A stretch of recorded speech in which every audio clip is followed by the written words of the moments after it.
Hello ನಮಸ್ತೆ ಎಲ್ಲರಿಗೂ. ನೀವೆಲ್ಲರೂ ನನ್ನ ಹಳೆ ವಿಡಿಯೋ ನೋಡಿದ್ದೀರಾ ಅಂತ ಅಂದ್ಕೊತೀನಿ. ಅದರಲ್ಲಿ ನಾನು ವೈರಸ್ನ ಹೇಗೆ ನಾವು ಡಯಾಗ್ನೋಸ್ ಮಾಡ್ತೀವಿ, ಹೇಗೆ ಡಿಟೆಕ್ಟ್ ಮಾಡ್ತೀನಿ ಅನ್ನೋದನ್ನು ಎಕ್ಸ್ಪ್ಲೈನ್ ಮಾಡಿದ್ದೆ. ಈ ವಿಡಿಯೋದಲ್ಲಿ ನಾವು ಹೇಗೆ ಅದನ್ನು ಪ್ರಿವೆಂಟ್ ಮಾಡ್ಬೋದು ಅಥವಾ ನಮಗೆ ಇನ್ಫೆಕ್ಟ್ ಆದಾಗ ಹೇಗೆ ಅದರಿಂದ ನಾವು ಕ್ಯೂರ್ ಆಗ್ಬೋದು ಅನ್ನೋದನ್ನು ನಾನು ಇದರಲ್ಲಿ ಎಕ್ಸ್ಪ್ಲೈನ್ ಮಾಡಿದ್ದೀನಿ. ನಮ್ಗೆ ಗೊತ್ತು, ಕೊರೋನಾ ಒಂಥರ ಮಹಾಮಾರಿ ಅಂತಲೇ ಕರಿತಾ ಇದ್ದೀವಿ ಎಲ್ಲರೂ. ಯಾಕಂದರೆ ಅದು ತುಂಬ ಬೇಗ ಸ್ಪ್ರೆಡ್. ಈ ಥರ ಡಿಸೀಸ್ಗಳು ಮುಂಚೆನೂ ಇದ್ವು, ಬಟ್ ಅದೆಲ್ಲದಕ್ಕಿಂತ ಕೊರೋನಾ ಯಾಕೆ ಬೇರೆ ಆಗಿದೆ ಅಂದರೆ ತುಂಬ ಫಾಸ್ಟ್ ರೇಟಲ್ಲಿ ಅದು ಸ್ಪ್ರೆಡ್ ಆಗ್ತಾ ಇದೆ. ನಾವು ನೋಡಿದ್ದೀವಿ, ಇವಾಗ ಒಂದು 9-10 ತಿಂಗಳಿಂದ ಎಷ್ಟೊಂದು ಮಿಲಿಯನ್ಸ್ ಆಫ್ ಪೀಪಲ್ ಇದರಿಂದ ಇನ್ಫೆಕ್ಟ್ ಆಗಿದ್ದಾರೆ, ಜೊತೆಗೆ ಎಷ್ಟೊಂದು ಜನ ಸತ್ತೋಗಿದ್ದಾರೆ ಅಂತಲೂ. ಅಂದರೆ ಒಂದೇ ಒಂದು ವೇಯಲ್ಲಿ ಈ ಡಿಸೀಸ್ ಒಬ್ಬರಿಂದ ಒಬ್ರಿಗೆ ಹರಡ್ತಾ ಇರೋದು, ಅದು ಥ್ರೂ ಕಾಂಟ್ಯಾಕ್ಟ್. ಅಂದರೆ ನಮ್ಮ ಉಸಿರಲ್ಲಿ ಮತ್ತು ಬಾಯಲ್ಲಿ ಬರೋ ಏನು ರೆಸ್ಪಿರೇಟರಿ ಡ್ರಾಪ್ಲೆಟ್ಸ್ ಅಂತ ಏನು ಹೇಳ್ತೀವಿ, ಎಂಜಲು ಅಥವಾ ಮೂಗಿಂದ ಬರೋ ಸಣ್ಣ ಕಣಗಳು, ಅದರಿಂದ ಅದು ಸ್ಪ್ರೆಡ್ ಆಗ್ತಾ ಇದೆ. ಅದು ಒಂದನ್ನು ನಾವು ಅವಾಯ್ಡ್ ಮಾಡಿದ್ರೆ ಈ ಡಿಸೀಸ್ ಸ್ಪ್ರೆಡ್ ಆಗೋದನ್ನು ನಾವು ಅವಾಯ್ಡ್ ಮಾಡ್ಬೋದು. ಆ್ಯಂಡ್ ಇನ್ನೂ ಒಂದು ಯಾಕೆ ಅಂದರೆ, ಫಸ್ಟು ಅದು ಕೊರೋನಾ ಬಂದಲಿಂದ ಜನರಿಗೆ ತುಂಬಾ ಕನ್ಫ್ಯೂಷನ್ ಇದೆ. ಯಾಕಂದರೆ ಫಸ್ಟ್ ಹೇಳ್ತಾ ಇದ್ರು ಬರೀ ವಯಸ್ಸಾದವರು, ಮಕ್ಕಳಿಗೆ ಕಷ್ಟ ಅಂತ. ಆಮೇಲೆ ಬರ್ತಾ ಬರ್ತಾ ಅದು ಮಧ್ಯ ವಯಸ್ಸಿನವರು ತುಂಬಾ ಇನ್ಫೆಕ್ಟ್ ಆದರು, ಅದರಿಂದ ತುಂಬಾ ಸಫರ್ ಆದರು. ಆಮೇಲೆ ವೈರಸ್ಸು ಈಗ ಸ್ಟಾರ್ಟಿಂಗ್ 2 ಡೇಸ್ ಇರುವಾಗ ಸಿಮ್ಟಮ್ಸ್ ಬರುತ್ತೆ, ಜ್ವರ ಬರುತ್ತೆ, ಶೀತ ಬರುತ್ತೆ. ಆಮೇಲೆ ಕೆಲವೊಬ್ಬೊಬ್ಬರಿಗೆ ಏನು ಸಿಮ್ಟಮ್ಸೇ ಬರ್ತಾ ಇರಲಿಲ್ಲ. ಸೊ 2 ಡೇಸಿಂದ ಅಪ್ ಟು 2 ವೀಕ್ಸ್ ಅಂದರೆ 14 ಡೇಸ್ ಕ್ವಾರಂಟೈನ್ ಟೈಮಲ್ಲಿರುತ್ತೆ, ಇನ್ಕ್ಯುಬೇಷನಲ್ಲಿರುತ್ತೆ ವೈರಸ್ಸು. ಆಮೇಲೆ ಸಿಮ್ಟಮ್ಸ್ ತೋರಿಸುತ್ತೆ. ಆ ಥರ ತುಂಬಾ ಕನ್ಫ್ಯೂಷನ್ಸ್ ಇತ್ತು. ಇನ್ನೊಂದು ಏನಂದರೆ, ಕಾಮನ್ ಸಿಮ್ಟಮ್ಸ್ ಇರ್ತಾ ಇತ್ತು. ಅಂದರೆ ಸ್ಟಾರ್ಟಿಂಗ್ ಬರುವಾಗ ಎಲ್ಲರಿಗೂ ಜ್ವರ ಇತ್ತು, ಶೀತ ಇತ್ತು, ಕೆಮ್ಮಿತ್ತು. ಸೊ ಕಾಫ್ ರಿಲೇಟೆಡ್ ಇನ್ಫೆಕ್ಷನ್ಸ್ ಎಲ್ಲ ಬರ್ತಾ ಇತ್ತು. ಆಮೇಲೆ ಸ್ವಲ್ಪ ಸಿವಿಯರ್ ಆಯಿತು ಅಂದರೆ ರೆಸ್ಪಿರೇಟ್ರಿ, ಉಸಿರಾಟಕ್ಕೆ ತೊಂದರೆ ಆಗ್ತಾ ಇತ್ತು. ಸ್ಮೆಲ್ ಅಂದರೆ ಸ್ಮೆಲ್ ಗೊತ್ತಾಗ್ತಾ ಇರಲಿಲ್ಲ, ಟೇಸ್ಟ್ ಗೊತ್ತಾಗ್ತಾ ಇರಲಿಲ್ಲ. ಈ ಥರದ್ದೆಲ್ಲ ಒಂದಿಷ್ಟು ಸಿಮ್ಟಮ್ಸು. ಬಟ್ ಅದು ಒಬ್ಬರಿಂದ ಒಬ್ಬರಿಗೆ ಬೇರೆ ಥರ ಇದೆ. ಎಲ್ಲ ಇನ್ಫೆಕ್ಟೆಡ್ ಜನರಿಗೂ ಒಂದೇ ಥರ ಸಿಮ್ಟಮ್ಸ್ ಕಾಣಿಸ್ಕೊಳ್ಳಿಲ್ಲ. ಅದಕ್ಕಾಗಿ ಇದು ಮಹಾಮಾರಿ ಥರ ಸ್ಪ್ರೆಡ್ ಆಯಿತು. ಇನ್ನೊಂದು, ಈ ವೈರಸ್ ಬಂದ್ಬಿಟ್ಟು ನಾವು ತುಂಬ ಡೇಂಜರಸ್ ವೈರಸ್ ಅಂತಲೂ ಕರೆಯೋಕ್ಕಾಗಲ್ಲ. ಯಾಕಂದರೆ ಈ ಥರ ವೈರಸ್ ಮುಂಚೆನೂ ಇತ್ತು. ಅದೇ ಥರ ನಾವು ಇದನ್ನು ನೆಗ್ಲೆಕ್ಟು ಮಾಡೋಕ್ಕಾಗಲ್ಲ. ಯಾಕಂದರೆ ಇದು ತುಂಬ ಸ್ಪೀಡಾಗಿ ಸ್ಪ್ರೆಡ್ ಆಗ್ತಾ ಇದೆ, ತುಂಬ ಜನನ ಇನ್ಫೆಕ್ಟ್ ಮಾಡ್ತಾ ಇದೆ.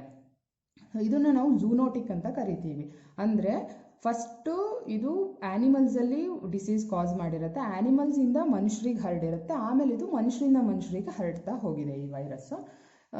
ಅದೇ ಒಂದೇ ಒಂದು ರೀತಿಯಿಂದ ಇದು ಸ್ಪ್ರೆಡ್ ಆಗೋದಂದರೆ ಥ್ರೂ ರೆಸ್ಪಿರೇಟ್ರಿ ಡ್ರಾಪ್ಲೆಟ್ಸ್, ಉಸಿರಾಟದಿಂದನೇ ಇದು ಸ್ಪ್ರೆಡ್ ಆಗೋದು. ಅದರ್ವೈಸ್ ನಾವು ಉಸಿರಾಡುವಾಗ ಯಾರು ಇನ್ಫೆಕ್ಟ್ ಆಗಿರ್ತಾರೆ ಆ ಮನುಷ್ಯನ ಎಂಜಲು ಅಥವಾ ಉಸಿರಿನ ಕಣ ಎಲ್ಲಾದರೂ ಬಿದ್ದು ಅದನ್ನು ನಾವು ಟಚ್ ಮಾಡಿ, ಕಣ್ಣು ಮೂಗು ಬಾಯಿಗೆಲ್ಲ ಟಚ್ ಮಾಡಿಕೊಂಡ್ರೆ ನಮ್ಮೊಳಗೂ ವೈರಸ್ ಒಳಗೆ ಹೋಗಿ ಇನ್ಫೆಕ್ಷನ್ ಸ್ಟಾರ್ಟ್ ಆಗುತ್ತೆ. ಸೊ ಎರಡೇ ಮೆಥಡು ಮೇಯ್ನಾಗಿ, ಒಂದು ಉಸಿರಾಟ, ಇನ್ನೊಂದು ಡೈರೆಕ್ಟ್ ಉಸಿರಿಂದ ಸ್ಪ್ರೆಡ್ ಆಗುತ್ತೆ, ಇನ್ನೊಂದು ನಾವು ಬೇರೆ ಕಡೆ ಕೈಯೆಲ್ಲ ಟಚ್ ಮಾಡಿ ಕಣ್ಣು ಮೂಗು ಮುಟ್ಕೊಂಡಾಗ ಸ್ಪ್ರೆಡ್ ಆಗುತ್ತೆ. ಸೊ ನಾವು ಈಸಿಯಾಗಿ ಇದನ್ನು ಸ್ಪ್ರೆಡ್ ಮಾಡೋಕ್ಕೆ ಏನು ಮೆಥಡ್ ಅಂತ ನೋಡಿದ್ರೆ, ಒಂದು ಮಾಸ್ಕ್ ಹಾಕೋಬೇಕು, ಇನ್ನೊಂದು ಸ್ಯಾನಿಟೈಸರ್ ಅಥವಾ ಕೈ ವಾಶ್ ಮಾಡ್ಕೋಬೇಕು. ಇದೆರಡರಿಂದ ಮಾತ್ರ ಇದನ್ನು ಅವಾಯ್ಡ್ ಮಾಡೋಕ್ಕೆ ಸಾಧ್ಯ. ಆಮೇಲೆ ವೈರಸ್ಸು ಏಜ್ ಆದವರಿಗೆ ತುಂಬಾ ಎಫೆಕ್ಟ್ ಮಾಡ್ತಾ ಇದೆ. ಯಾಕಂದರೆ ಅವರಲ್ಲಿ ನ್ಯಾಚುರಲಿ ಇಮ್ಯುನಿಟಿ ಕಮ್ಮಿ ಇರುತ್ತೆ. ಏನಾದರೂ ಡಿಸೀಸ್ ಕಾಸ್ ಆಯಿತು ಅಂದರೆ ಅವರಿಗೆ ಅದನ್ನು ಎದುರಿಸೋಕ್ಕೆ ಕಷ್ಟ ಆಗಿರುತ್ತೆ. ಇನ್ನೊಂದು, ಹೆಲ್ತ್ ಕಂಪ್ಲೇಂಟ್ಸ್ ಇರೋ ಜನರಿಗೆ, ಅಂದರೆ ಈಗ ಬ್ಲಡ್ ಪ್ರೆಷರ್ ಅಥವಾ ಹಾರ್ಟ್ ರಿಲೇಟೆಡ್ ಪ್ರಾಬ್ಲಮ್ ಇರುತ್ತೆ, ಆಮೇಲೆ ಕಿಡ್ನಿ ರಿಲೇಟೆಡ್, ಡಯಾಬಿಟೀಸ್ ಇರುತ್ತೆ, ಒಬೇಸಿಟಿ ಇರುತ್ತೆ, ಈ ಥರ ಇರೋ ಜನರಿಗೂ ಕಷ್ಟ ಆಗುತ್ತೆ. ಜೊತೆಗೆ ಪ್ರೆಗ್ನೆಂಟ್ ವುಮೆನ್, ಯಾಕಂದರೆ ಪ್ರೆಗ್ನೆಂಟ್ ಲೇಡೀಸ್ ಆ್ಯಸ್ ಸಚ್ ಸ್ವಲ್ಪ ವೀಕ್ ಇರ್ತಾರೆ, ಇಮ್ಯೂನ್ ಸಿಸ್ಟಮ್ ಎಲ್ಲ ಡಿವೈಡ್ ಆಗಿರೋದ್ರಿಂದ.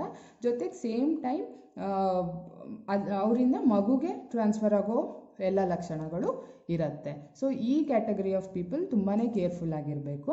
ನಾವೀಗ ಟ್ರೀಟ್ಮೆಂಟ್ ಮೆಥಡಿಗೆ ಬಂದರೆ, ಇಲ್ಲಿ ತನಕ ಯಾವ ಸ್ಪೆಸಿಫಿಕ್ ಟ್ರೀಟ್ಮೆಂಟು ಇಲ್ಲ. ಕೊರೋನಾ ವೈರಸ್ ಇನ್ಫೆಕ್ಟ್ ಆಯಿತು ಅಂದ ತಕ್ಷಣ ಆ ವೈರಸ್ಸಿಗೆ ಟ್ರೀಟ್ ಮಾಡಿ ವೈರಸ್ನ ಓಡಿಸೋ ಯಾವ ಟ್ರೀಟ್ಮೆಂಟೂ ಇಲ್ಲ. ಯಾವ್ಯಾವ ಫೆಸಿಲಿಟೀಸ್ ನಾವು ಫಾಲೋ ಮಾಡ್ತಾ ಇದ್ದೀವಿ ಅದೆಲ್ಲನೂ ಆ ಸಿಮ್ಟಮ್ಸ್ನ ಮ್ಯಾನೇಜ್ ಮಾಡೋದು ಹೇಗೆ. ವೈರಸ್ ಇನ್ಫೆಕ್ಟ್ ಆಯಿತು ಅಂದರೆ ಅದರಿಂದ ನಾವು ಹೇಗೆ ನಮ್ಮನ್ನು ನಾವು ಬಚಾವ್ ಮಾಡಿಸ್ಕೋಬೋದು ಮ್ಯಾನೇಜ್ ಮಾಡ್ಬೋದು ಡಿಸೀಸ್ನ ಅನ್ನೋದು ಮಾತ್ರ ಇರೋದು. So first and foremost good hygiene. ನಾನು ಹೇಳ್ದಂಗೆ ಕೈ ವಾಶ್ ಮಾಡ್ಕೋತಾ ಇರಬೇಕು ಅಥವಾ ಸ್ಯಾನಿಟೈಸ್ ಮಾಡ್ಕೋತಾ ಇರಬೇಕು. ಜೊತೆಗೆ ಫಿಸಿಕಲ್ ಡಿಸ್ಟೆನ್ಸಿಂಗ್, ಮಾಸ್ಕ್ ಎಲ್ಲ ಹಾಕ್ಕೋಬೇಕು. ಟ್ರೀಟ್ಮೆಂಟ್ ಮೆಥಡಾಲಜೀಸಲ್ಲಿ ಮೇನ್ಲಿ 3 ಸ್ಟೇಜಸ್ ಇರುತ್ತೆ. ಒಂದು, ಆ ವೈರಸ್ ನಮ್ಮ ದೇಹದೊಳಗೆ ಎಂಟ್ರ್ ಆಗದೇ ಇರೋ ಥರ ನೋಡ್ಕೊಳ್ಳೋದು. ಅಕಸ್ಮಾತ್ ಎಂಟ್ರ್ ಆಯಿತು ಅಂದರೆ ಎಂಟರ್ ಆದಮೇಲೆ ನಮ್ಮ ದೇಹದಲ್ಲಿ ಅದು ಬೇಗ ಬೇಗ ಮಲ್ಟಿಪ್ಲೈ ಜಾಸ್ತಿ ಆಗ್ತಾ ಹೋಗಬಾರ್ದು, ಜಾಸ್ತಿ ಆಗ್ತಾ ಹೋಗೋದನ್ನು ತಡಿಬೇಕು. ಅಂದರೂ ಆಯಿತು ಅಂದರೆ ನೆಕ್ಸ್ಟು ಆ ವೈರಸ್ ನಂಬರಿಂದ ನಮ್ಮ ಬಾಡಿಲಿರೋ ಆರ್ಗನ್ಸ್ ಡ್ಯಾಮೇಜ್ ಆಗದೆ ಇರೋ ಥರ ನೋಡ್ಕೋಬೇಕು. ಸೊ ಈ 3 ಟ್ರೀಟ್ಮೆಂಟ್ ಸ್ಟ್ರಾಟಜೀಸ್ನ ನಾವು ಫಾಲೋ ಮಾಡಬೇಕಾಗತ್ತೆ. ಆದರೆ ತುಂಬ ಕಷ್ಟ ಆಗ್ತಿದೆ ಡ್ರಗ್ ಡೆವಲಪ್ಮೆಂಟ್ ಆಗಲಿ, ವೈರಸ್ ಡೆವಲಪ್ಮೆಂಟ್, ವ್ಯಾಕ್ಸಿನ್ ಡೆವಲಪ್ಮೆಂಟ್ ಆಗಲಿ. ಯಾಕಂದರೆ ಒಂದು ಮೇನ್ ರೀಸನ್ ಅಂದರೆ ವೈರಸ್ ಲೈಫ್ ಸೈಕಲ್ ತುಂಬ ಚಿಕ್ಕದು. ಸೊ ಆ ಟೈಮಲ್ಲಿ ಅದು ಬೇಗ ಬೇಗ ರಿಪ್ರೊಡ್ಯೂಸ್ ಆಗ್ತಾ ಹೋಗುತ್ತೆ. ಅದ್ರ ಯಾವ ಡ್ರಗ್ಗಾರು ನಾವು ಡೆವಲಪ್ ಮಾಡಿದ್ರೆ ಅದು ಹೋಗಿ ಡಿವೈಡ್ ಆಗ್ತಾ ಇರೋ ಸ್ಟೇಜಲ್ಲಿ ಅದನ್ನು ಸ್ಟಾಪ್ ಮಾಡಬೇಕು. ಸೊ ಆ ಸ್ಟೇಜಿಗೆ ಡ್ರಗ್ ಡಿಸೈನ್ ಮಾಡೋದು ಕಷ್ಟ. ಇನ್ನೊಂದು, ವೈರಸ್ ತುಂಬ ಹೈಲಿ ಅಡ್ಯಾಪ್ಟಿವ್. ಯಾಕಂದರೆ ಅದು ಬರೀ RNA ಇರೋದು, ಅದರಷ್ಟಕ್ಕೆ ಅದು ಜೀವಂತವಾಗಿರೋಕ್ಕಾಗಲ್ಲ. ಸೊ ಒಂದು DNA ಜೊತೆ ಮಿಕ್ಸ್ ಆಗಿ ಅದು ಅದ್ರ ಜೀವನ ಸಾಗಿಸ್ತಾ ಇರುತ್ತೆ. ಸೊ ಬೇಗ ಬೇಗ ಅದು ಅಂದರೆ ಈಗ ಒಂದು ಡ್ರಗ್ ನಾವು ಒಂದು ಕಡೆ ಟಾರ್ಗೆಟ್ ಮಾಡಿದ್ದೀವಿ ಅಂದರೆ ಅದು ನೆಕ್ಸ್ಟ್ ಲೈಫ್ ಸೈಕಲಲ್ಲಿ ಅದ್ರ ನೇಚರ್ನೇ ಅದು ಚೇಂಜ್ ಮಾಡ್ಕೊಂಡಿರುತ್ತೆ. ಸೊ ಆ ಡ್ರಗ್ ಹೋಗಿ ಅದಕ್ಕೆ ನೆಕ್ಸ್ಟು ವರ್ಕ್ ಆಗಲ್ಲ. ಜೊತೆಗೆ ಅದು ರೆಸಿಸ್ಟೆಂಟ್ ಆಗುತ್ತೆ. ನಾವು ಯಾವುದೇ ಡ್ರಗ್ಸ್ ಯೂಸ್ ಮಾಡಿದ್ರೂ ಒಂದು ಸ್ವಲ್ಪ ದಿನ ವರ್ಕ್ ಆಗುತ್ತೆ. ನೆಕ್ಸ್ಟು ಆ ಡ್ರಗ್ ಆ ಪರ್ಟಿಕ್ಯುಲರ್ ವೈರಲ್ ಡಿಸೀಸ್ಗೆ ಅದ್ರ ಶಕ್ತಿನ ಕಳ್ಕೊಂಡ್ಬಿಡತ್ತೆ. ಸೊ ಇವಾಗ ಯಾವ್ಯಾವ ಡ್ರಗ್ಸ್ ಕೊಡ್ತಾ ಇದ್ದಾರೆ ಅಂದರೆ ಡೆಕ್ಸಾಮೆಥಾಸೋನ್, ಕಾರ್ಟಿಕೋಸ್ಟೀರಾಯ್ಡ್ಸ್, ಇದೆಲ್ಲ ಏನಂದರೆ ಒಂದು ಬಾಡಿ ಪೇಯ್ನ್ ಜಾಸ್ತಿ ಇರುತ್ತೆ. ಸೊ ಆ ಪೇಯ್ನ ರೆಡ್ಯೂಸ್ ಮಾಡೋಕ್ಕೆ ಆ್ಯಂಟಿ ಇನ್ಫ್ಲಮೇಟ್ರಿ ಡ್ರಗ್ಸ್ ಕೊಡ್ತಾರೆ. ಜೊತೆಗೆ ಸ್ಟೀರಾಯ್ಡ್ಸ್ ಎಲ್ಲ ಶಕ್ತಿ ಬರೋ ಥರದ್ದು ಕೊಡ್ತಾರೆ.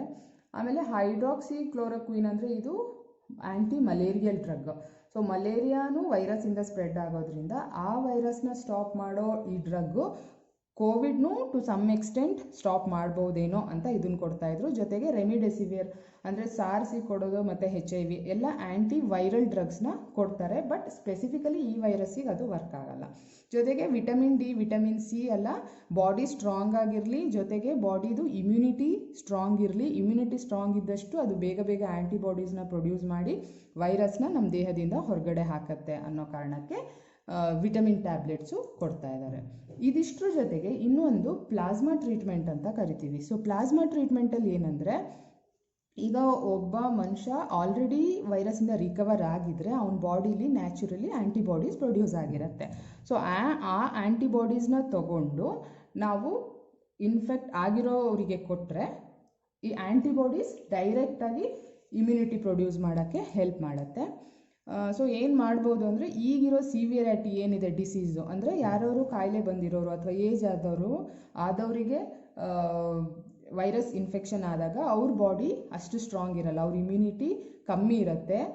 ಸೊ ನಾವು ಹೊರಗಡೆಯಿಂದ ಆ್ಯಂಟಿಬಾಡೀಸ್ ಕೊಟ್ಟಾಗ ಅವ್ರ ಇಮ್ಯೂನ್ ಸಿಸ್ಟಮ್ ಸ್ಟ್ರಾಂಗ್ ಆಗುತ್ತೆ. So severity of the disease ಸ್ವಲ್ಪ ಕಮ್ಮಿ ಆಗುತ್ತೆ. ಒಬ್ಬರಿಂದ ಪ್ಲಾಸ್ಮಾ ತೊಗೊಂಡಿರೋದು 3 ಪೇಷಂಟ್ಸಿಗೆ ಕೊಡ್ಬೋದು. ಇದಿಷ್ಟು ಪಾಸಿಟಿವ್ ಪಾಯಿಂಟ್ಸ್. ಆದರೆ ಡ್ರಾಬ್ಯಾಕ್ಸು ಇದೆ ಪ್ಲಾಸ್ಮಾದು. ಒಂದೇನೆಂದರೆ, ನಾವು ಯಾರಿಂದ ತೊಗೊತೀವಿ ಅವರು ಅವಾಗಿನೂ ಕಾಯಿಲೆಯಿಂದ ರಿಕವರ್ ಆಗಿರ್ತಾರೆ. ಸೊ ಅವ್ರ ಬಾಡಿಲಿ ಇನ್ನು ಸಾಕಷ್ಟು ಆ್ಯಂಟಿಬಾಡಿ ಇದೆ ಅಂತ ನಾವು ಕನ್ಫರ್ಮ್ ಮಾಡಿಕೊಂಡು ಆ್ಯಂಟಿಬಾಡಿ ತೊಗೋಬೇಕಾಗತ್ತೆ.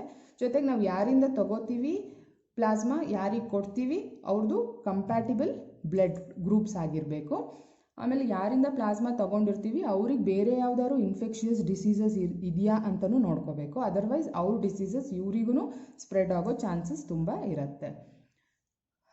ಈಗ ಇನ್ನೊಂದು ಫೈನಲ್ ಮೆಥಡ್ ವ್ಯಾಕ್ಸಿನ್ಸ್. ಇದು ತುಂಬ ವೆಯ್ಟಿಂಗ್. ಎಲ್ಲರೂ ಎಷ್ಟು ದಿನದಿಂದ ವೆಯ್ಟ್ ಮಾಡ್ತಾರೆ, ಯಾಕೆ ವ್ಯಾಕ್ಸಿನ್ಸ್ ಇನ್ನೂ ಬಂದಿಲ್ಲ ಅಂತ. ಬಟ್ ವ್ಯಾಕ್ಸಿನ್ ಡೆವಲಪ್ ಮಾಡೋದು it's not A simple process. ಯಾವುದೇ ವ್ಯಾಕ್ಸಿನ್ ಮಾಡೋಕ್ಕೆ 15 to 20 ಇಯರ್ಸ್ ಬೇಕಾಗುತ್ತೆ ವ್ಯಾಕ್ಸಿನ್ ಡೆವಲಪ್ಮೆಂಟಿಂದ ಮಾರ್ಕೆಟಿಗೆ ಬರೋಕ್ಕೆ. ಸೊ ಹಾಗಾಗಿ ಇದು ಕಷ್ಟ ಆಗ್ತಾ ಇದೆ. ಸೊ ವ್ಯಾಕ್ಸಿನ್ಸ್ ಹೇಗೆ ವರ್ಕ್ ಆಗುತ್ತೆ ಅಂದರೆ, ನಾವು ಆರ್ಟಿಫಿಷಿಯಲ್ ಆಗಿ ನಮ್ಮ ಬಾಡಿಗೆ ಈ ಆ್ಯಂಟಿಬಾಡೀಸ್ ಪ್ರೊಡ್ಯೂಸ್ ಮಾಡೋಕ್ಕೆ ಡೈರೆಕ್ಟ್ ಮಾಡಿ, ಇನ್ ಕೇಸ್ ಮುಂದೆ ಯಾವತ್ತೋ ಆ್ಯಕ್ಚುಯಲ್ ವೈರಸ್ ಬಂದಾಗ ನಮ್ಮ ಬಾಡಿ ಸ್ಟ್ರಾಂಗ್ ಆಗಿರುತ್ತೆ ವೈರಸ್ನ ಓಡಿಸೋಕ್ಕೆ. So we will be training the immune system. Virus ಬರೋ ಮುಂಚೆನೇ ನಾವು ನಮ್ಮ ಇಮ್ಯೂನ್ ಸಿಸ್ಟಮಿಗೆ ಟ್ರೈನ್ ಮಾಡಿಟ್ಟಿರ್ತೀವಿ. ಈ ಥರ ವೈರಸ್ ಬಂದರೆ ಇದನ್ನು ನಾವು ಅಂದರೆ ನಮ್ಮ ಆ್ಯಂಟಿಬಾಡೀಸು ಈ ವೈರಸ್ನ ಹೊಡೆದೋಡಿಸ್ಬೇಕು ಅಂತ. ಸೊ ಈಗ ನಾವು ಯಾರಿಗೆ ವ್ಯಾಕ್ಸಿನ್ ಕೊಟ್ಟಿರ್ತೀವಿ ಅವ್ರ ಬಾಡಿ ಆಲ್ರೆಡಿ ಪ್ರಿಪೇರ್ ಆಗಿರುತ್ತೆ ವೈರಸ್ ಇನ್ಫೆಕ್ಟ್ ಆದರೆ ಹೇಗೆ ಅದನ್ನು ಕಂಬ್ಯಾಟ್ ಮಾಡಬೇಕು ಅಂತ. ಸೊ ಇದರಿಂದ ಬೇರೆ ಜನನೂ ಇಮ್ಯುನೈಸ್ಡ್ ಆಗಿರ್ತಾರೆ, ಅದನ್ನು ಹರ್ಡ್ ಇಮ್ಯುನಿಟಿ ಅಂತ ಕರಿತೀವಿ. ಸೊ ಬರೀ ಇದನ್ನು ಡಿಸೈನ್ ಮಾಡಿದ್ರೆ ಸಾಕಾಗಲ್ಲ, ಒಂದ್ಸಲಿ ಡಿಸೈನ್ ಮಾಡಿದ್ರೆ ಆ್ಯನಿಮಲ್ಸ್ ಮೇಲೆ ಫಸ್ಟ್ ಟೆಸ್ಟ್ ಮಾಡ್ತೀವಿ. ಆ್ಯನಿಮಲ್ಸ್ ಮೇಲೆ ಪಾಸ್ ಆಯಿತು ಅಂದರೆ next different phases of clinical trials ಇರುತ್ತೆ. ಅದಾದಮೇಲೆ ಡೋಸ್ನ ಫಿಕ್ಸ್ ಮಾಡಬೇಕಾಗತ್ತೆ. ಮಕ್ಕಳಿಗಾದರೆ ಎಷ್ಟು ಡೋಸ್ ಕೊಡಬೇಕು, ಮಿಡಲ್ ಏಜ್ ಅವ್ರಿಗೆಷ್ಟು, ವಯಸ್ಸಾದವ್ರಿಗೆಷ್ಟು, ಜೊತೆಗೆ 1 ಡೋಸ್ ಕೊಟ್ಟರೆ ಸಾಕಾ ಅಥವಾ ಸ್ವಲ್ಪ ದಿನ ಬಿಟ್ಟು ಮತ್ತೆ ಬೂಸ್ಟರ್ ಡೋಸ್ ಕೊಡಬೇಕಾ, ಇದೆಲ್ಲದನ್ನು ಡಿಸೈಡ್ ಮಾಡಬೇಕು. ಜೊತೆಗೆ ಈ ಡಿಸೀಸ್ನ ಕಂಪ್ಲೀಟಾಗಿ ಸ್ಟಾಪ್ ಮಾಡೋಕ್ಕಾಗತ್ತಾ, ಈ ವ್ಯಾಕ್ಸಿನು ಕಂಪ್ಲೀಟಾಗಿ ಎಫೆಕ್ಟಿವ್ ಆಗಿದೆಯಾ ಅಥವಾ ಟು ಸಮ್ ಎಕ್ಸ್ಟೆಂಟ್ ಅಷ್ಟೇನಾ ಅಂತ. ಮತ್ತು ಟಾಕ್ಸಿಸಿಟಿ ಇರುತ್ತೆ. ಕೆಲವೊಬ್ಬೊಬ್ಬರು ಯಾರು ಈ ವ್ಯಾಕ್ಸಿನ್ ಕೊಡ್ತೀವಿ ಅವರು ಜನರಲ್ ಡ್ರಗ್ಸ್ ತೊಗೋತಾ ಇರ್ತಾರೆ, ಬ್ಲಡ್ ಪ್ರೆಷರ್ಗಾಗಿರ್ಬೋದು, ಡಯಾಬಿಟೀಸ್ಗಾಗಿರ್ಬೋದು ಎಲ್ಲ. ಸೊ ನಾವು ಕೊಡೋ ವ್ಯಾಕ್ಸಿನು ಅದ್ರ ಜೊತೆ ಏನಾದರೂ ಕ್ರಾಸ್ ರಿಯಾಕ್ಷನ್ ಆಗಿಬಿಟ್ಟು ಏನಾದರೂ ಟಾಕ್ಸಿಸಿಟಿ ಆಗುತ್ತಾ ಅಂತ ಇದೆಲ್ಲದನ್ನು ನೋಡಿಕೊಂಡು ನೆಕ್ಸ್ಟ್ ಲೈಸೆನ್ಸ್ ತೊಗೋಬೇಕು. ಆಮೇಲೆ ಎಷ್ಟು ಕಾಸ್ಟ್ ಅನ್ನೋದು ನೋಡಬೇಕು. ಸೊ ಒಂದು ವ್ಯಾಕ್ಸಿನ್ನ ಮಾರ್ಕೆಟಿಗೆ ತರೋಕ್ಕೆ ಇದೆಲ್ಲ ಹರ್ಡಲ್ಸ್ ಇರುತ್ತೆ. ಸೊ ವ್ಯಾಕ್ಸಿನ್ ಹೇಗೆ ವರ್ಕ್ ಆಗುತ್ತೆ ಅಂದರೆ ನೀವು ನೋಡ್ಬೋದು, ನಾವು ವ್ಯಾಕ್ಸಿನ್ ಇನ್ಫೆಕ್ಟ್ ಮಾಡಿದ್ರೆ ವ್ಯಾಕ್ಸಿನ್ ಅಂದರೆ ಇಟ್ ಈಸ್ ನಥಿಂಗ್ ಬಟ್ ಈ ವೈರಸ್ ಏನಿದೆಯಲ್ಲ ಅದೇ ಥರ ಸ್ವಲ್ಪ ಆರ್ಟಿಫಿಷಿಯಲ್ ವೈರಸ್ನ ಜನ್ರೇಟ್ ಮಾಡಿ ಆ ವೈರಸ್ನ ಬಾಡಿ ಒಳಗೆ ಹಾಕೋದು. ಸೊ ಈ ವೈರಸ್ ತುಂಬ ಕೆಪಾಸಿಟಿ ಇರಲ್ಲ ಇದಕ್ಕೆ ಇನ್ಫೆಕ್ಟ್ ಮಾಡೋಕ್ಕೆ. ಸೊ ಈ ವೈರಸ್ ನೋಡಿ ನಮ್ಮ ಬಾಡಿ ಆಟೋಮ್ಯಾಟಿಕಲಿ ಆ್ಯಂಟಿಬಾಡೀಸ್ ಪ್ರೊಡ್ಯೂಸ್ ಮಾಡಿರುತ್ತೆ. ಸೊ ಮುಂದೊಂದು ದಿನ ಆ್ಯಕ್ಚುಯಲ್ ವೈರಸ್ ಬಂದ್ರೂ ನಮ್ಮ ಬಾಡಿ ರೆಡಿ ಆಗಿರುತ್ತೆ ರೆಸಿಸ್ಟ್ ಮಾಡೋಕ್ಕೆ ಅಂತ. ಇದೆಲ್ಲ ಮೆಥಡ್ಸ್ ಇರುತ್ತೆ ನಾವೊಂದು ಆರ್ಟಿಫಿಷಿಯಲ್ ವೈರಸ್ನ ಪ್ರಿಪೇರ್ ಮಾಡೋಕ್ಕೆ. ವೈರಸ್ ಹೇಗಿದೆ ಅಲ್ಲ ಅದನ್ನೇ ಮಿಮಿಕ್ ಮಾಡೋ ಥರ ವೈರಸ್ನ ನಾವು ರೆಡಿ ಮಾಡಬೇಕಾಗತ್ತೆ. ನಂದು ಇನ್ನೊಂದು ಇಂಗ್ಲೀಷ್ ವಿಡಿಯೋನೂ ಇದೆ, ನೀವು ಅದನ್ನು ಫಾಲೋ ಮಾಡಿ. ಅದರಲ್ಲಿ ನಾನು ನೀಟಾಗಿ ಎಕ್ಸ್ಪ್ಲೈನ್ ಮಾಡಿದ್ದೀನಿ. ಒಂದ್ಸಲಿ ಆ ಥರ ನಾವು ವೈರಸ್ನ ಡಿಸೈನ್ ಮಾಡಾದಮೇಲೆ ನೆಕ್ಸ್ಟು ಅದು ಆ್ಯಂಟಿಜನ್ ಥರ ವರ್ಕ್ ಆಗುತ್ತೆ. ಅದು ಅಡ್ಜುವೆಂಟ್ಸ್ ಅಂದರೆ ಕೆಲವೊಂದು ಸಪೋರ್ಟಿಂಗ್ ಮೆಟೀರಿಯಲ್ಸ್ ಇರುತ್ತೆ, ಅದ್ರ ಜೊತೆ ಮಿಕ್ಸ್ ಮಾಡಿ ಆ್ಯನಿಮಲ್ಸಿಗೆಲ್ಲ ಫಸ್ಟ್ ಕೊಟ್ಟು ನೋಡ್ತೀವಿ. ಅದರಲ್ಲಿ ವರ್ಕ್ ಆಯಿತು ಅಂದರೆ ಆ್ಯನಿಮಲ್ಸ್ ಮೇಲೆ ಎಕ್ಸ್ಪೆರಿಮೆಂಟ್ ಮಾಡೋಕ್ಕೆ 5 ರಿಂದ 10 ವರ್ಷ ಬೇಕಾಗತ್ತೆ. ನೆಕ್ಸ್ಟು ಕ್ಲಿನಿಕಲ್ ಟೆಸ್ಟಿಂಗ್, ಅದರಲ್ಲಿ ಸ್ವಲ್ಪ ಗ್ರೂಪ್ ಆಫ್ ಪಾಪ್ಯುಲೇಷನ್ಸ್ ಮೇಲೆ ಮಾಡಿ ನೋಡ್ತೀವಿ. ಆಮೇಲೆ ರಿಸ್ಕಿ ಪಾಪ್ಯುಲೇಷನ್ಸ್ ಒಂದು 100s ಅವ್ರ ಮೇಲೆ ಟೆಸ್ಟ್ ಮಾಡೋತ್ತೀವಿ. ನೆಕ್ಸ್ಟು ಫೇಸ್ 3 ಲೆವೆಲಲ್ಲಿ thousands of population where healthy ಪಾಪ್ಯುಲೇಷನ್ಸ್ನು ತೊಗೋತೀವಿ, ಇನ್ಫೆಕ್ಟೆಡ್ ಪಾಪ್ಯುಲೇಷನ್ಸ್ನು ತೊಗೊಂಡು ಟೆಸ್ಟ್ ಮಾಡ್ತೀವಿ. ಸೊ ಇದು ಒಂದೊಂದು ಫೇಸು ಆಲ್ಮೋಸ್ಟ್ 3 ಇಯರ್ಸ್ ಆಗುತ್ತೆ. ಸೊ ಇಲ್ಲಿಗೆ 15 ರಿಂದ 20 ವರ್ಷ ಆಗುತ್ತೆ ಒಂದು ವ್ಯಾಕ್ಸಿನ್ ಮಾರ್ಕೆಟಿಗೆ ಬರೋದಕ್ಕೆ. ಇದೆಲ್ಲ ಪರ್ಟಿಕ್ಯುಲರ್ ಸ್ಟೇಜ್.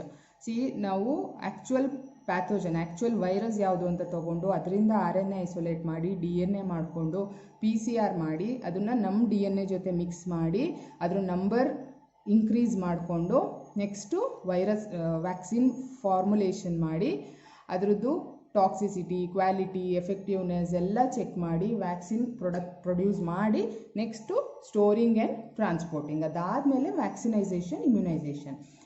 ಇನ್ ಕೇಸ್ ನಾವು ವ್ಯಾಕ್ಸಿನ್ನ ಪ್ರೊಡ್ಯೂಸ್ ಮಾಡಿ ಈ ಸ್ಟೇಜಿಗೆ ಬಂದ್ರೂ ಇಲ್ಲಿ ಬಂದಾಗ ಕಷ್ಟನೇ ವ್ಯಾಕ್ಸಿನೈಸೇಷನಲ್ಲಿ. ಈಗ ನಾವು ನಮ್ಮ ಇಂಡಿಯಾದಲ್ಲಿ ಪಾಪ್ಯುಲೇಷನ್ ಜಾಸ್ತಿನೇ. ಸೊ ಎಲ್ಲರಿಗೂ ನಾವು ಕರೆದ್ಬಿಟ್ಟು ಫಸ್ಟೇ ವ್ಯಾಕ್ಸಿನೇಷನ್ ಮಾಡೋಕ್ಕೂ ಆಗಲ್ಲ. ಒಂದು ಕಾಸ್ಟ್ ಎಫೆಕ್ಟಿವ್, ಅಷ್ಟು ಡೆವಲಪ್ ಮಾಡೋದು ಕಷ್ಟ. ಐದರ್ ಕಾಸ್ಟ್ನ ಗೌರ್ಮೆಂಟ್ ಬೇರ್ ಮಾಡಬೇಕು ಅಥವಾ ಇಂಡಿವಿಜುವಲ್ ಮಾಡಬೇಕು.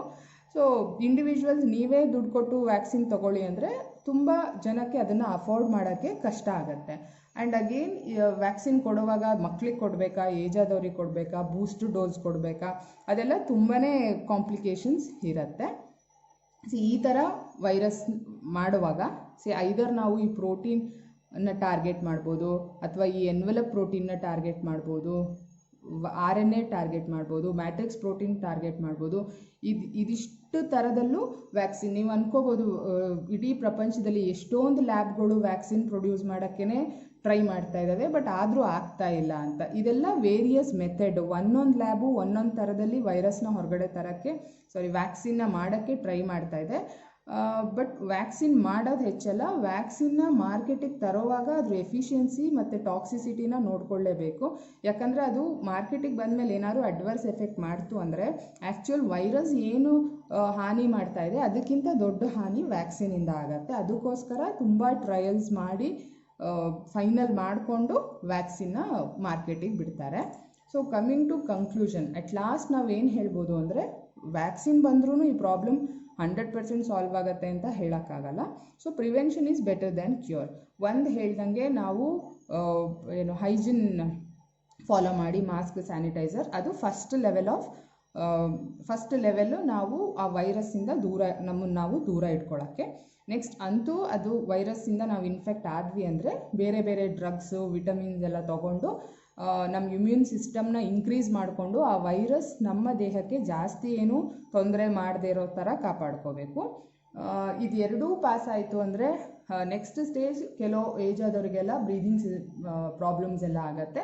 ಅಲ್ಲಿ ವೆಂಟಿಲೇಟರ್ ಯೂಸ್ ಮಾಡಿಕೊಂಡು ವೆಂಟಿಲೇಟರ್ ಸಪೋರ್ಟಿಂದ ಈ ವೈರಸ್ ಇನ್ಫೆಕ್ಷನಿಂದ ಹೊರಗಡೆ ಬರೋಕ್ಕೆ ಸಹಾಯ ಮಾಡ್ತಾರೆ. ಜೊತೆಗೆ ಪ್ಲಾಸ್ಮಾನು ಕೊಡ್ತಾರೆ. ಅಟ್ ದ ಲಾಸ್ಟ್ ಇರೋದು ವ್ಯಾಕ್ಸಿನ್ ಬರುತ್ತೆ ಅಂತ ವೆಯ್ಟ್ ಮಾಡ್ತಿದ್ದೀವಿ, ಹೌದು. ಬಟ್ ವ್ಯಾಕ್ಸಿನ್ ಬಂದ ತಕ್ಷಣ ಎಲ್ಲ ಪ್ರಾಬ್ಲಮ್ ಸಾಲ್ವ್ ಆಗುತ್ತೆ ಅಂತ ಹೇಳೋಕ್ಕಾಗಲ್ಲ. ವ್ಯಾಕ್ಸಿನ್ ಬಂದಾಗ ಅದರದ್ದೇ ಅಡ್ವಾಂಟೇಜಸ್ ಆ್ಯಂಡ್ ಡಿಸ್ಅಡ್ವಾಂಟೇಜಸ್ಸು ಇರುತ್ತೆ. ಸೊ ಇದಿಷ್ಟು ನಾನು ಟ್ರೀಟ್ಮೆಂಟ್ ಮೆಥಡ್ಸ್ ಆಫ್ ಕೋವಿಡ್ ವೈರಸ್ನ ಎಕ್ಸ್ಪ್ಲೇನ್ ಮಾಡಿರೋದು. ನಿಮಗೆಲ್ಲ ತಕ್ಕ ಮಟ್ಟಿಗೆ ಇದು ಹೆಲ್ಪ್ ಆಗಿದೆ ಅಂತ ಅನ್ಕೋತೀನಿ. ಮುಂದಿನ ದಿನಗಳಲ್ಲಿ ನಿಮಗೆ ಯಾವುದಾದ್ರೂ ಪರ್ಟಿಕ್ಯುಲರ್ ಟಾಪಿಕ್ ಇದ್ರ ಮೇಲೆ ಎಕ್ಸ್ಪ್ಲೇನ್ ಮಾಡಬೇಕು ಅಂತ ಅನಿಸಿದ್ರೆ ನೀವು ನನಗೆ ಕಾಮೆಂಟ್ ಹಾಕಿ, ನಾನು ಆ ಟಾಪಿಕ್ಸ್ನ ತಗೊಂಡು ಎಕ್ಸ್ಪ್ಲೇನ್ ಮಾಡ್ತೀನಿ. ಎಲ್ಲದಕ್ಕಿಂತ ಹೆಚ್ಚಾಗಿ ನನ್ನ ಚಾನಲ್ನ ವೀಡಿಯೋಸ್ನ ವಾಚ್ ಮಾಡಿ, ಶೇರ್ ಮಾಡಿ, ಸಬ್ಸ್ಕ್ರೈಬ್ ಮಾಡಿ.